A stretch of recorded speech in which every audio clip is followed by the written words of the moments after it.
section I'm going to read. Last meeting when they're basically deciding. Jason, Christina, and the rest of their crew are at another secret hideout, waiting for the newly elected president to give his inauguration speech. And that's why I had to read this section, because, you know, for obvious reasons here. You'll see quite shortly. Yeah. Billy Bob turned to Jason and grinned. If all Yankees were like Jason, he thought maybe the North wouldn't have been filled to the brim with carpetbaggers. Countless people acted like they were down for the cause, but only cared about their own needs. Growing up in the South taught Billy Bob some good things and some toxic things. Was that the key? Is that why the entities were headquartering in a place that was the antithesis of home of the free? During the Civil Rights era, the South was on the precipice of major change. Some ideas ended up being squelched for being too radical. They needed to return to the radical history. Billy Bob was about to open his mustachioed mouth as the TV came on. I think the TV is talking, Jason described to universal looks of how stoned are you. I was going to ask how stoned you are, but judging by the eye rolls around this table, I'd say everybody already thought it for me, Brian sarcastically replied. The entire table reveled in much-needed levity. This was something they needed to cultivate in themselves, as well as everybody else once they left the warehouse. Nobody knew what the streets would be like. Not to sound like a broken record, but some guy is talking, Jason repeated, pointing at the supremely unfunny joke about to take the oath of office. He expected nothing less than a hate-mongering marionette to be under the control of Christina's mom. It's the puppet of the year. Before the rest of the group reacted, words oozed out of the 1993 barely working picture tube TV. Having just been inaugurated a few hours ago, I'm getting used to what president means. The decisions I make and legislation I push through affect all of us. I will make careful decisions not only to benefit myself, but the whole country. Is he thinking out loud? Did he just discover that he can't benefit only himself? Christina loudly observed. She knew he was a puppet for the most radical agenda the world ever saw, but still, man, this guy is dumb. He isn't the sharpest tool in the shed. Just remember, though, half the country voted for him. Does that mean they're dumb, too? Billy Bob fired back. He was comfortable in his and Jason's friendship enough to challenge Christina, even if she was intoxicated by the most original designer drug in history. Some of these people have been dosed, some haven't. Some are rabid racists, some aren't. Painting people with the same broad brush led to this problem in the first place. Just as Christina was forming her rebuttal, she shifted uneasily in her chair. She didn't want to sit on her ass anymore. She was antsy for action. She wanted more than anything to stop her mother once and for all. Christina found it darkly funny that they needed to save the country first. Her mind spun with possibilities. Almost as if he was listening in on their conversation, President Bannon spoke again. Many changes will be made in the coming days. Don't be frightened. It's all meant to strengthen our fight against terrorists, foreign and domestic. I'll bet he thinks terrorists only have Muslim-sounding names, Jason snickered. The dark comedy wasn't lost, but everyone around the table felt the black energy spewing from the TV.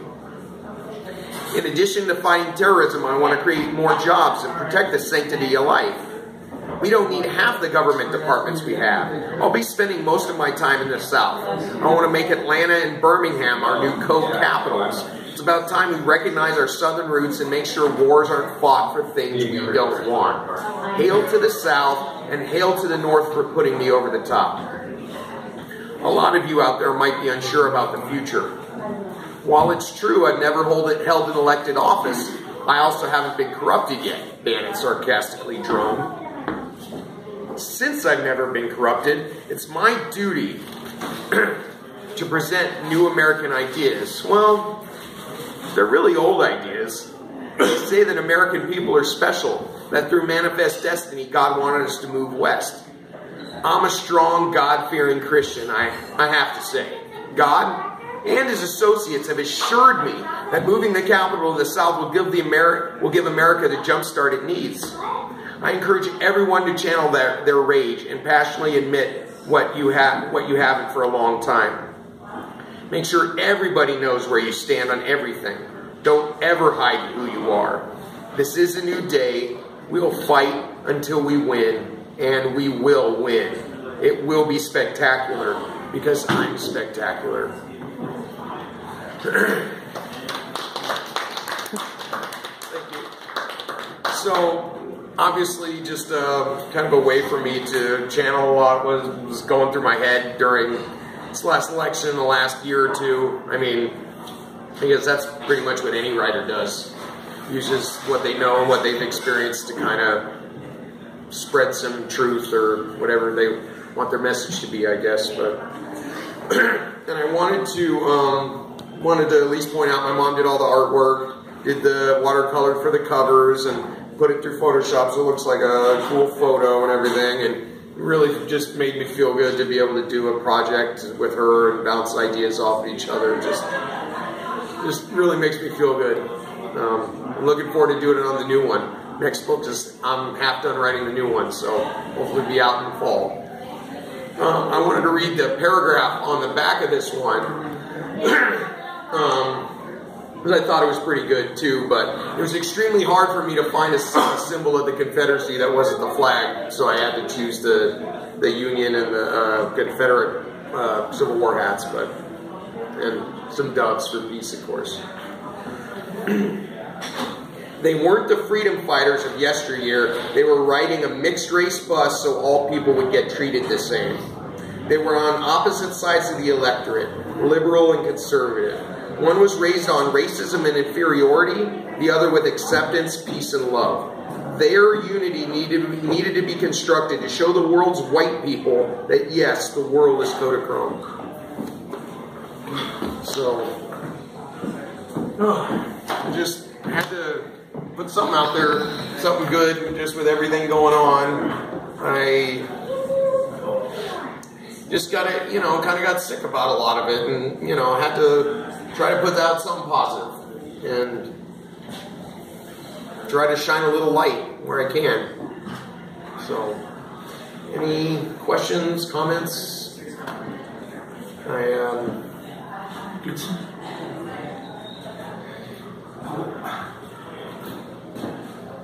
Well, of course, you're talking about the South, and Roy Moore comes to mind, well, sure. and a political party's willingness to accept him into a federal government position in Congress for a vote, despite his hindrances, Oh, you mean being a child molester, yeah. Exactly. That kind of reaffirms what I felt. I feel like Congress or many people in government basically use the narrow and broad interpretation of the Constitution to use it, essentially not with anything more than their own self-interest in mind. Well, sure. I mean, that's kind of what politics is based on. Climbing the ladder, yeah. It's still 48% of Alabama voted for him. Well, and I think that's it. It's like, I think if you ask them, I mean, obviously the real judge of that would be, if Roy Moore was a Democrat, they would have strung him up in the town square. I mean, let's get real about it. They wouldn't have let that fly. The reason they were okay with it was because they thought Democrats were that evil. When people are so willing to sell out the heart of a Constitution or something like that for such short-term gain, at such a high level of government, it makes it seem as if there is really no hope of becoming progressively more civil and genuinely deal with real issues that are caused by a system that leaves a wake of destruction and pain and misery behind it. So I like I'm very interested in what you're saying. Sure. Right?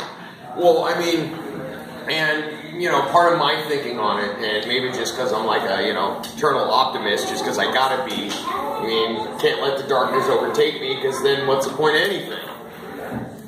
But I think that similar to how in the '60s, when a lot of more people were there was a lot of change going on. A lot of people were more active, were a lot more politically minded, paid attention more to what was going on.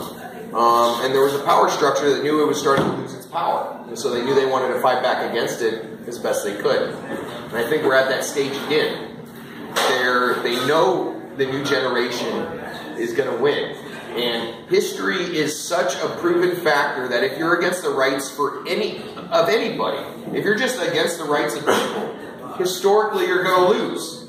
It's just, unless it's their First Amendment rights that you're going against, because it seems to me that we give a lot of lip service to our freedom of speech, but a career professional, for example, going to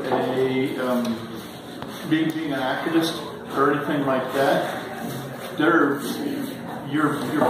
career as a professional will probably be hindered by people that just don't like the fact that you have something to say that's different than what they agree with. Well, sure. And it will deprive you of opportunities, make you lose opportunities that you currently have. And, I feel like our country's in pretty tough shape. Oh, it is. It is. I mean, and again, the optimist, I guess, but I see optimism in the women calling out all these guys for sexual harassment and abuse, and the Million Women March. I feel like could be a wave of women entering into being voted into Congress and things like that. Sure. And I feel like that would probably have a really good impact. And so there is hope. There are things that are signs of hopefulness. Oh, and there is. You have the most radical. And granted, Donald Trump is not a one-off. Okay, it's been building to this for years. It's how the senators moved to the right and how the people who are considered the moderate Republicans these days were the crazies back then. Because back then, a liberal Republican used to be an actual thing. Yeah. There were people that talked on both sides. And not to say that during the, the 60s and 50s in Congress, obviously things were not great in society for a lot of people. But at the same time, there's a lot of good out there. If anything, if I can draw any good thing from now, is that people at least are starting to wake up a little bit. They're paying attention. Sometimes it's because they're blinded, or it's because or they've been blinded. So the only way they'll pay attention is if they're, I like to think of it as their 2x4 moment. We've had high standards for journalism up until Fox News came around, when they could use the word news in their name and programming, yet it defied the journalistic integrity of the profession in itself. And there you're talking, people are being indoctrinated and manipulated, actually, rather than, of course, I watch MSNBC fairly regularly too, things like that. But, sure. It's like we take everything that has value and then we throw some mud into it, so that it's no longer an objective and defining thing. Rather, it's subjective. It's whatever you think that it is. So what do you want it to be? Like what, how... freedom of speech. I can come up to somebody who's different than me, and I can say whatever I want to because I have the freedom of speech. That's the type of thing that I'm referring to that's a Trumpism kind of a thing, Anyways, I talk too much. No, you don't. No. But then it goes back to, the real sign of freedom of speech is, are you willing to defend speech that you don't agree with? And granted, unless it doesn't, incite violence, because allowing Nazi marches down the street obviously is probably not a good idea. We see what happens with that. But also, we need to look and see what the amendments actually mean. And the freedom of speech, most definitely religion, press, petition the government of grievances, all this stuff. But especially the big one, and I think, Mom, you told me this story, or it was some news story or something, about the real story behind the Second Amendment. The Second Amendment, you know, right to bear arms within a well-regulated militia, right? Well, why were these militias brought up? The militias were needed because of these possible slave uprisings that were going on. Right. So, you know, the right to bear arms to put down, you know, slaves that were going to run away. So the Taliban is another example of that. No. Well, because sure. Yeah, and other regimes that we oppose. Oh yeah. And bomb with drones. Right. Exactly. But I mean, even if you go the Taliban, you could go ISIS, you could go Christian fundamentalists, Jewish fundamentalists. Every religion has its people that use that religion as an excuse to commit violence. You know, I mean, those types of people, I think, would probably commit violence no matter what belief structure they had. When it comes to them defying other people's civil rights, on the other hand, you know, I feel like the 14th Amendment should be applied to give them equal protection. Sure. You know, in which case you can object to and prosecute bad hate speech. Yeah. You know, that type of a thing. Mm-hmm. Yeah. It's a great subject. Yeah. So what book is that one? Number 8? Well, this is the 4th one in my series, and then I had these 2 come out this year. So I have 6 displayed on the table, but I also wrote 3 before that, before I started the novel series, which was kind of just in a way to see if I could write something long. These kind of short entries, kind of like this, but it was called Manifesto of a Madman for Good, and then I wrote different kind of short entries for that. So it's actually 9, which is crazy. I'm halfway, about 175 or 176 pages into writing the 5th one. Which, with how easy it's coming out, you know, tells me I'm going in the right direction, or at least I'm doing something right.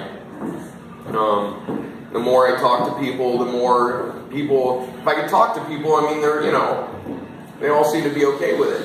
Oh, yeah. But and that's the whole point of these books, and the whole point of my writing is to have conversations with people, to break it down to a human level and just listen. Because I mean, you know, and I've probably said it a bunch of times, I'm a very admittedly liberal person, but I've had very conservative people read my writing and like what I have to say because they see what I'm trying to do. You know, if we can kind of break through the fog a little bit. I mean, granted, you know, again, here's the optimist coming out again. That could be a really hard thing to do. Oh, it is. Mine had somebody that I had worked with and who was incredibly high conservative values. Everyone does. It's black. It's not black. It's white to black on a spectrum of sure. whatever, you know. And but we would get into these arguments on Facebook, you know, that were just like, oh my God, unbelievable. But you know, the truth is, through enduring 2.5 years of that, you know, he ends up like being one of my best friends. You know, and it's like he's like giving me things all the time. I don't want his things, you know, and things like that. But the thing about it is, it was breaking down those barriers that allowed him also to talk about the thing in a more positive way. Sure. You know, and of course, I wouldn't say that I was always positive. I didn't use vulgar vocabulary or anything, but, you know, good vocabulary can be very cutting as well. Sure. You know, so, but, yeah, I think you're right about this, the breaking down the barriers. It really, when the how should I say it, the media creates this, it creates this paradigm. You know, it kind of controls, I don't know how to say it, controls the conversation. You know, and people come aboard the roller coaster and they stay on that roller coaster. Yeah. But they don't ever get off of it in their everyday life. Yeah, I mean, we got to ask ourselves why is that? Yeah. Why is the media able to control the message like that? It's an easy substitute for having to communicate with other people. Well, sure. But at the same time, I mean, there's multiple sources that go into creating these news stories. Yeah. And then multiple you know, so it's you know, it's nothing that's black and white, but I think using it as like a microcosm, it's basically in the way that we create politicians, we are the media. It's not some separate entity that's separate from us. I mean, it's the same as in we're all human,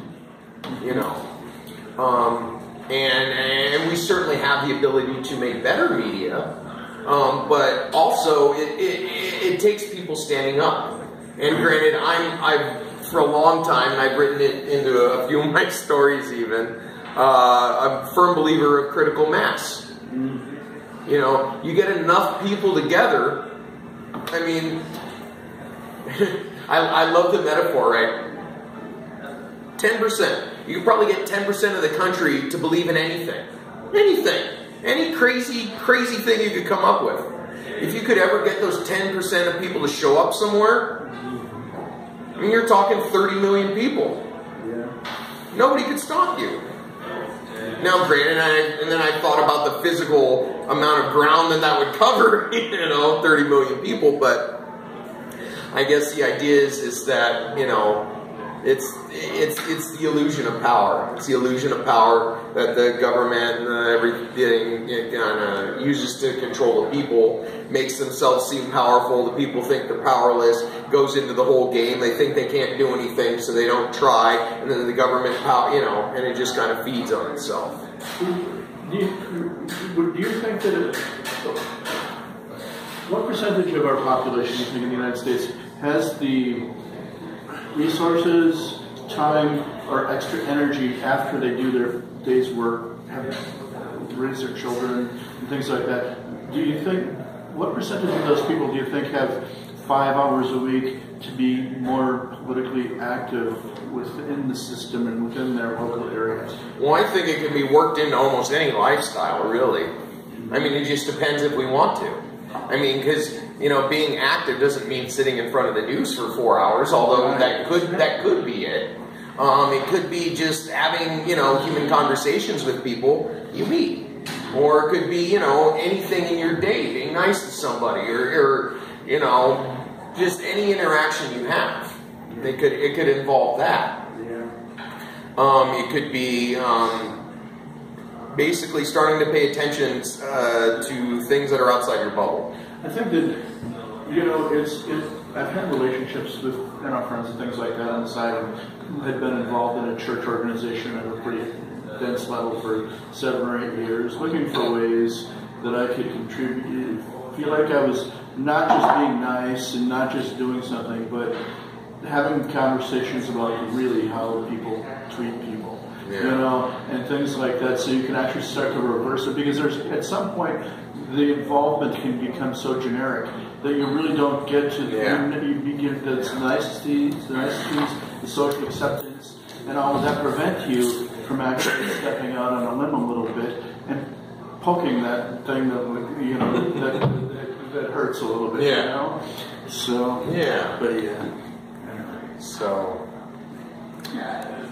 So it's obviously it's a big thing, it's a huge thing, but I think also rather than the fake it till you make it thing, it's more the fact of the more we bring it to the forefront of our thinking, treating each other like we'd like to be treated, remembering to share, not messing up the same. I mean, you know where I'm going with this. I love the whole the poster that was up in the 80s. Everything we need to know we learned in kindergarten. And I probably said that before, but I love the metaphor. It would be nice if a writer would more clearly define the things that almost all Americans have in common, no matter what socioeconomic area you're from, so that you could create the critical mass of these are the things that American believes, without all the extra crap that people build upon that. Well, sure. Let's come down to these fundamental 5 things, and you can get 9 if you get, because I bet that there are 4 or 5 things that almost every single American has in common with each other. The balance between hard work and human decency, treating people, giving them human dignity, that type of thing. But apparently, we don't really care about human dignity anymore.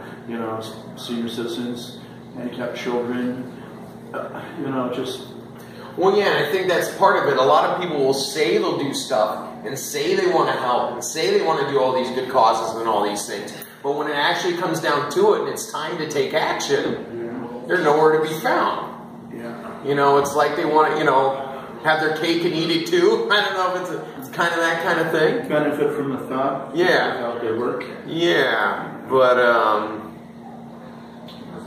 you know, I think the more that we actually consciously try to make an effort. I mean, it's not always having success. It's not always about having success. It's about putting ourselves forward and at least trying. Because the more of us that do that. I mean, you can be a bigger human being in your loss than you are ever in your winning. Yeah. If you can lose with dignity and still not be Jaded. If I forget to put a bolt in somebody's lower unit of their motor and it falls out in the ocean and I've got to rebuild the lower unit on the thing, you know, I could rebuild the lower unit on the thing, be nice about it, and shake hands and walk away, and we'll be better friends than we ever were or could have become in any other way. Yeah. And so therefore, I lost on the front side because I got to put out $500, $600, but on the back side, I get years and years and years of friendship with a person. You'll probably send me more customers. Exactly. You know, and I think the people in our capitalist system neglects to recognize doing the right thing is worth the investment. Well, sure, and I mean, at least, you know, personal opinion, but I think it comes down to two. Capitalism, like communism in that way, is great on paper. Yeah. It's great on paper, but then when you bring in the human element and you give somebody that much power, it corrupts. You run into distribution issues. Exactly. Yes. Exactly. Yeah. Which is why we need to find something in the middle. And I think it was Michael Moore's movie that came out a few years ago. Years melt together as you get older. Oh, yeah. But the capitalism, a love story. And I remember at the end, there was one point that he brought up. It's like if you had communism and socialism on one side and capitalism on the other, we need something in the middle. Now you're talking capitalism, but with actual rules and regulations that are fair and abided by. Equally applied as well. Right. But if they were, would that even be capitalism anymore? It would be social democracy. Yeah. So I think this is where we need to eventually get to, hopefully. But well, let's our fingers crossed for a bunch of women and Democrats. yes. Good Democrats getting in 2018. Well, there's a few. There's a few. Definitely a few women that's going to run. For one, I'd really like to see Keith Ellison run. I don't know if he's ready yet. I just really would love to see a black Muslim on stage debating Trump. Just the whole image of that, I think, would be great. See, I think there's some small things that are showing us that the change is happening. Like the transgendered woman that took the seat of the person that made the transgendered bathroom laws. What was so interesting to me about her is that all the struggle that she's been through in her life and all the ridicule and all that stuff, somehow she was still able to put it together in a really super concrete and focused way to basically, and she totally earned it. But that's happening because that guy that said, he was an elected official, and he said, after the Women's March, he said, well, I hope they're all home in time for dinner. And somebody was in his office when he said that. She decided she was going to run against him, and she won. I mean, that's happened like 2 or 3, 4 times when it's just the opposite, that they think there's no hope, and it happens. So. Hey, and Roy Moore lost, so there is some hope, right? Yeah, we still got Paul Ryan and Well, yeah. Yeah, well, and that's it. And it just, but see, that's the thing, too. As the Russia thing gets closer and closer to happening, there's going to be more of this crap that comes out, more distraction and everything. And, and I think we talked about it the other day. Wouldn't it be funny if Trump got taken down, not because of all the Russia stuff, but because of all the sexual assault stuff that finally came back and bit him in the ass, when it's something that people always knew about him all along. Yeah. People always knew him as that. But it's crazy. So, well, Good discussion. yeah, good discussion. Thank you all for coming, and